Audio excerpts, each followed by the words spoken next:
Olá, sejam bem-vindos ao nosso jornal. O tema de hoje é racismo nas organizações, pressões abusivas com gestos ou palavras, constrangimentos e humilhações que causam desgaste físico e mental. Eu me chamo Denise Mota e estou aqui juntamente com a Gabriela Salles, representando a equipe de Ética e Negócios da área de Gestão da Universidade de Fortaleza. Para nos aprofundarmos no assunto, convidamos um profissional da área de Gestão e Negócios para bater um papo sobre casos que foram presenciados, vivenciados por experiência própria. Então, iniciamos dando boas-vindas ao nosso convidado e desejamos que se sinta à vontade para falar um pouco sobre o senhor. Tá. Eu sou o professor Bruno Lessa. Aliás, antes de começar, obrigado pelo convite. Eu sou o professor Bruno Lessa aqui na Universidade de Fortaleza e trabalho fundamentalmente com empreendedorismo, inovação e estudos organizacionais. Mas eu sou tanto administrador quanto sou historiador. Mas o meu mestrado, doutorado, pós-doutorado são todos na administração, especificamente estudando empreendedorismo e inovação. Mas, assim, por ser historiador e por ter uma produção acadêmica voltada para essa área também, eu, diletantemente, assim, porque eu gosto, eu estudo relações étnico-raciais e como isso interfere nas organizações. Porque a gente tem que, ao se pensar o conceito de raça ou mesmo racismo, é interessante pensar como isso eiva, como isso transversaliza as organizações. E a administração, ela não é só a ciência que estuda as empresas, ela estuda as organizações como um todo, as formas de organizar em geral. E essas formas de organizar têm a ver com a sociedade, que tem a ver também com questões como raça e racismo.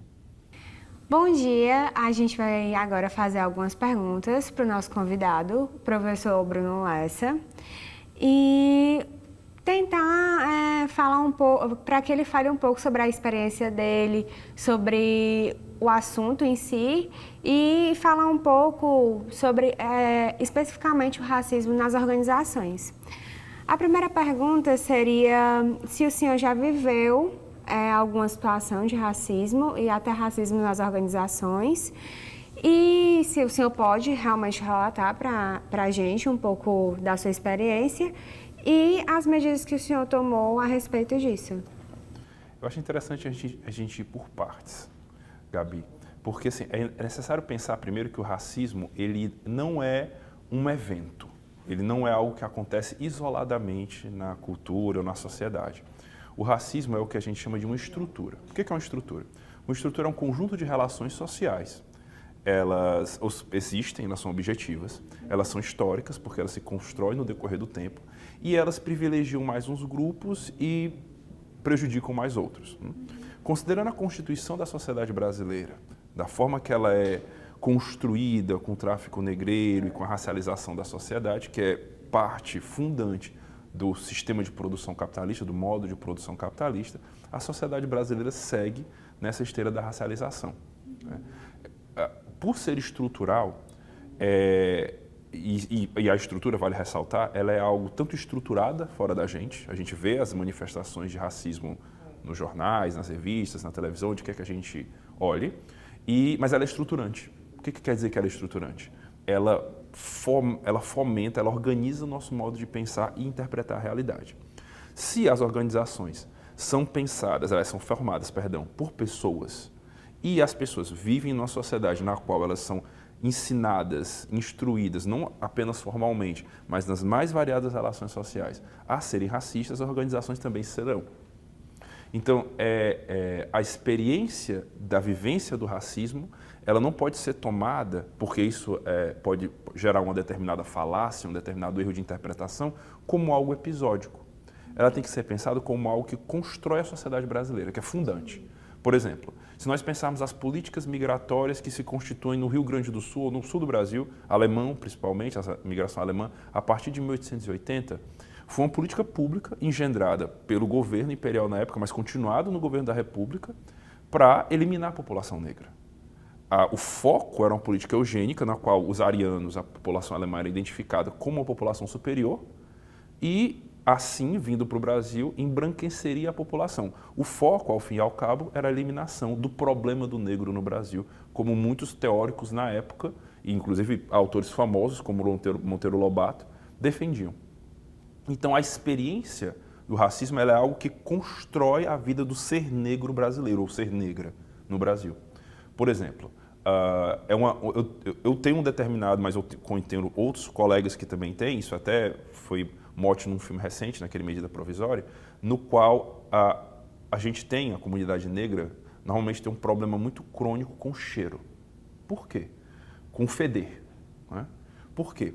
É uma conversa que toda mãe negra, mais cedo ou mais tarde, vai ter com seu filho ou sua filha. Diz assim, filho ou filha, não feda.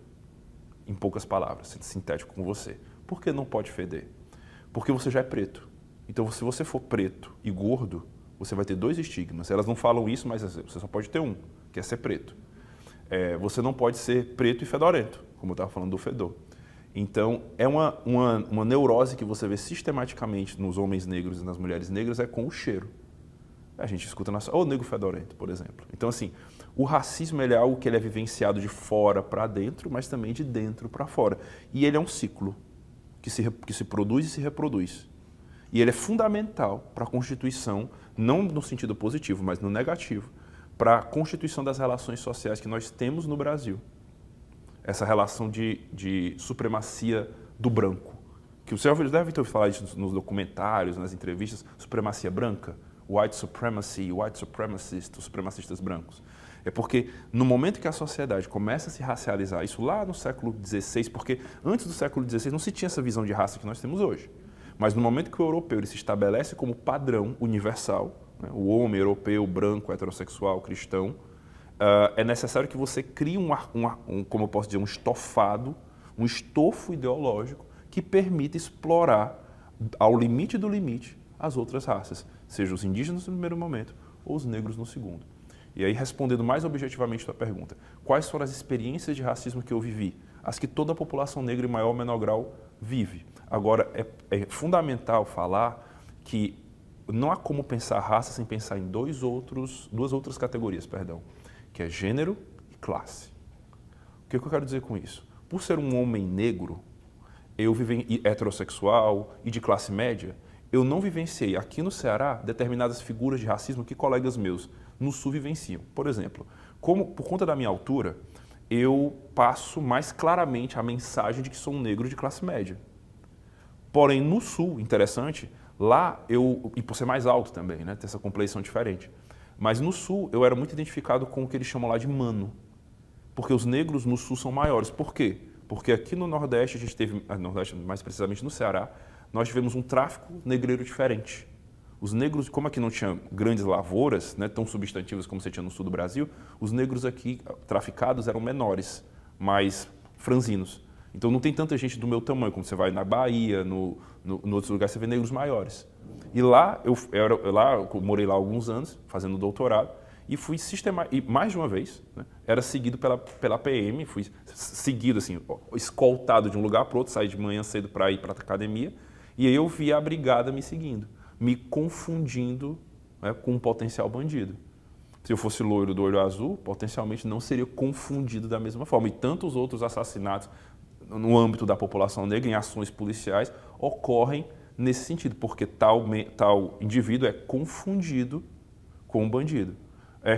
E essa confusão é o que os americanos chamam de walking while black. É alguma coisa que acontece enquanto você é negro. Você dirigir enquanto negro, é andar enquanto negro, você é confundido com alguma outra entidade social, um bandido, por exemplo, que for, pela condição de negro.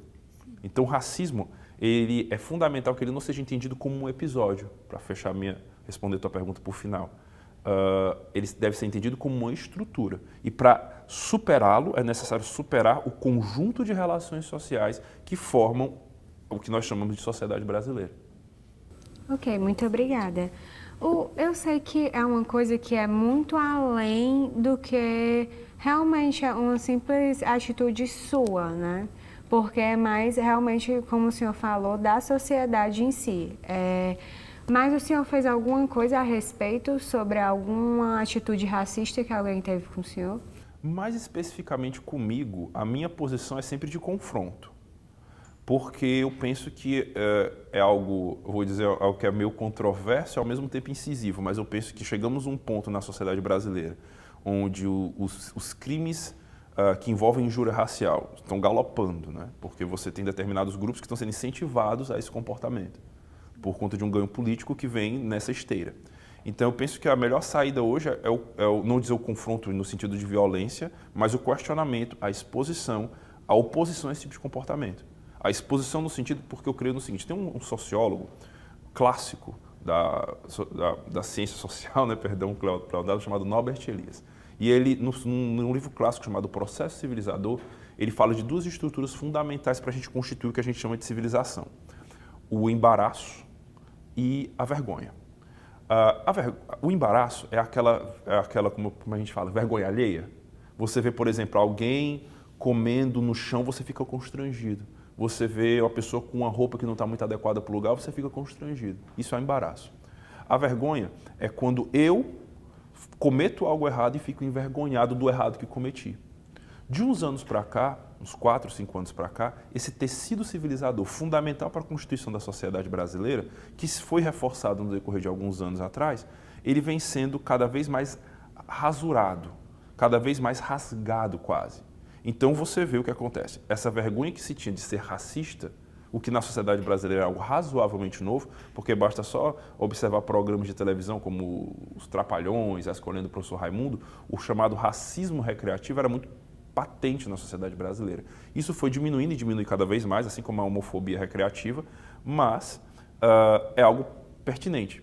Então, o que eu penso que deve ser feito é que o racista, o comportamento racista, ele deve ser exposto e deve ser questionado frontalmente, para que ele seja, como eu posso dizer, para que ele seja algo que a pessoa tenha vergonha, que ela não sinta que ela tem validação para expor aquilo em sociedade. Por isso que eu sou completamente a favor da criminalização, tanto da injúria racial, quanto do racismo, quanto da homofobia, porque é um primeiro passo, é institucionalizar esse aparato de combate.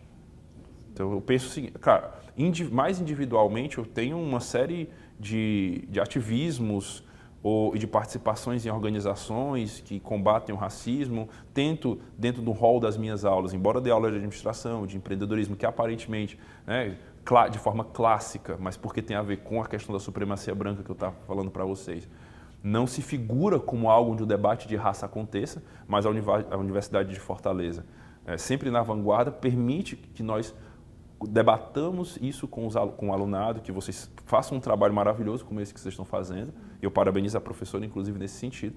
E que a gente possa discutir isso de forma aberta. E que isso seja uma pauta na comunidade acadêmica da Unifor. E a instituição fica de parabéns por isso, porque é um assunto difícil de lidar, embora seja patente, uma vez que mais de 60% da população brasileira se reconhece como afrodescendente, negro, pardo, enfim. Esse conjunto de classificações. Pela apresentação do senhor, o senhor tem uma boa trajetória profissional. No início, ou até mesmo agora, o senhor sofreu algum tipo de racismo em relação a uma entrevista de emprego? Ou, sei lá, o senhor queria entrar numa empresa e se sentiu meio indesejado, vamos dizer, por algum fato de racismo de algum, até gestor da empresa ou alguns outros? Isso nunca ocorreu, pelo menos de forma explícita, mas é imperativo pensar que o racismo ele é criminalizado no Brasil. Então, via de regra, ainda mais como, lembra que eu falei sobre a questão da classe, de ser de classe média? Então, nesses ambientes nos quais nós frequentamos, eu frequento, é mais comum que as pessoas tenham um grau de instrução e de parcimônia e de cautela com esse tipo de atitude. Mas eu já vivenciei algo em passant, algo assim, não comigo, mas eu estava presente.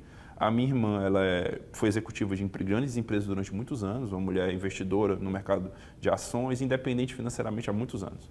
E alguns anos atrás ela conheceu o meu cunhado, que é norueguês, eles fundaram a empresa na Noruega, mas se casaram e sistematicamente moram lá, mas visitam a família aqui e passam férias. E quando a minha irmã vai aos supermercados ou vai ao shopping, ela percebe, e eu percebo estando com ela e com eles, que as mães tiram os filhos do meio do caminho, as pessoas se afastam.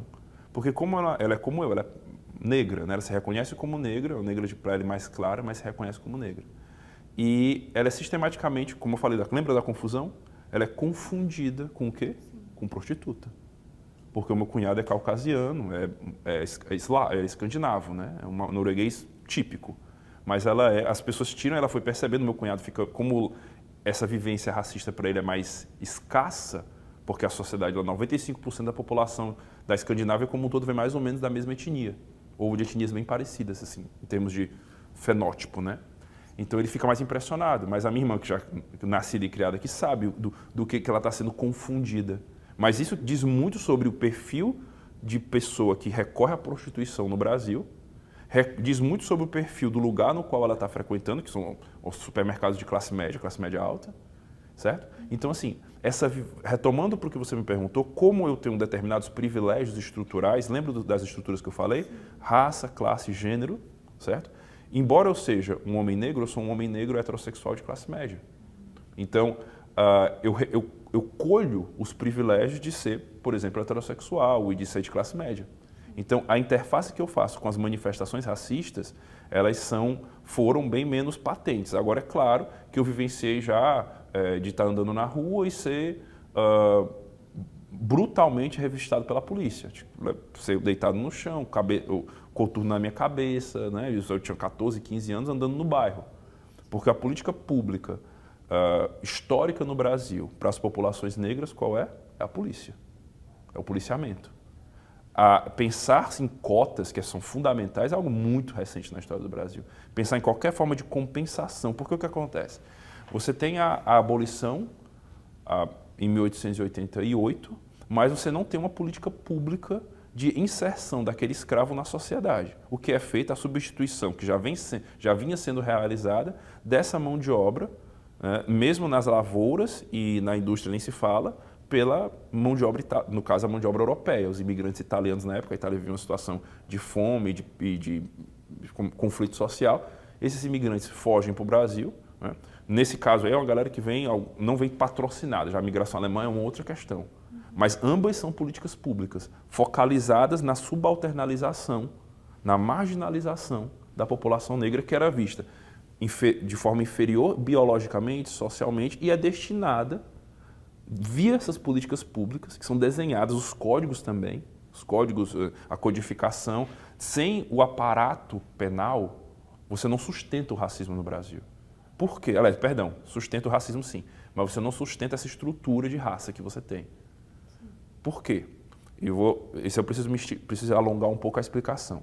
Porque assim, por que no Brasil a gente não tem um Jay-Z, uma Beyoncé? Porque nos Estados Unidos, se vocês prestarem atenção, o negro ele é minoria mesmo. É 15% da população, 20%, eu não lembro exatamente agora. Então lá, o controlar socialmente a população, embora você tenha tido lá um racismo institucional via leis de Jim Crow, ou One Drop Rule, enfim, que você não teve no Brasil. Mas no Brasil, o aparato foi muito mais sofisticado. O conjunto legal, as políticas tributárias, quem paga mais imposto no Brasil, considerando a nossa estrutura tributária, são as mulheres negras, porque o imposto incide sobre consumo, pensando na depressão da renda das famílias, principalmente das famílias negras chefiadas por mulheres, quem ao fim e ao cabo paga mais imposto são essas mulheres.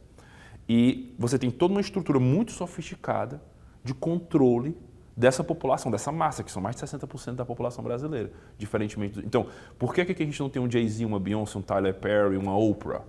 Porque isso, imagina a mensagem que mandaria para uma negritude insatisfeita, injustiçada historicamente, subalternizada na educação, na saúde, na segurança pública, por todos esses mecanismos, de que seria possível ou que o sistema aceitaria você ser bilionário, ou está projetado em alguma medida a você ser bilionário. Essa sociedade racializada de classes e de gênero, ela não se sustentaria nessa formatação. Entendeu? Então, o racismo é uma tecnologia social, o racismo é um dispositivo de controle que está impresso nos mais variados âmbitos da estrutura das organizações e da vida em sociedade no Brasil. Por isso que eu sou muito reticente com a ideia, quando alguém vem falar, nós somos todos iguais. Nós não somos todos iguais. Se fôssemos todos iguais, um momento como esse nem existiria. Era ininteligível. Por que ele existe? Porque não somos todos iguais. A gente é igual aonde? Igual de fato? Não. Somos iguais aonde? No âmbito do direito, que é constituído dentro de uma ideia para facilitar as trocas comerciais, né, a partir ali do século XVI, XVII, com essa ideia de que somos todos iguais. Repito, somos todos iguais de fato? Não. Somos todos iguais aonde? Apenas no direito. E nem lá, se pensar no acesso. Professor, para finalizar, eu gostaria de saber, no seu ponto de vista, na sua visão, o senhor acha que em algum momento o racismo não vai mais existir na sociedade, no mundo todo? Sim. Com essa formatação, eu sou otimista, com essa formatação que nós temos, é provável que daqui a algumas dezenas, talvez uma centena, 2 centenas de anos, essa configuração mude, porque a sociedade muda. Agora, se você me perguntar, Gabriela e Denise, se a racialização dos seres humanos, se ela vai parar em algum momento, já fica difícil de prever durante tanto tempo. Mas, como eu vejo, e cada vez mais rápido hoje, uma alteração muito drástica das relações sociais no Brasil, as pessoas debatendo diversidade no âmbito da universidade, uma universidade que concentra grande parte da classe média cearense como a Unifor, né, tanto no âmbito do professorado como do alunado, é um sinal claro de que essa sociedade está mudando, de que esse debate está avançando e que ele, claro, tem muito mais a avançar, mas que a perspectiva é muito positiva. Pois muito obrigada, professor. Eu quero agradecer pelo senhor ter vindo, respondido as perguntas, ter esse momento tão bom com a gente. À vista disso, seria necessário identificar os funcionários problemáticos, que esse problema também pode ser evitado se utilizando da ética, a partir da criação de campanhas ou regras de conduta, que dessa forma irão ensinar funcionários a se comportarem com respeito entre si, sem que necessite haver uma intervenção direta do gestor.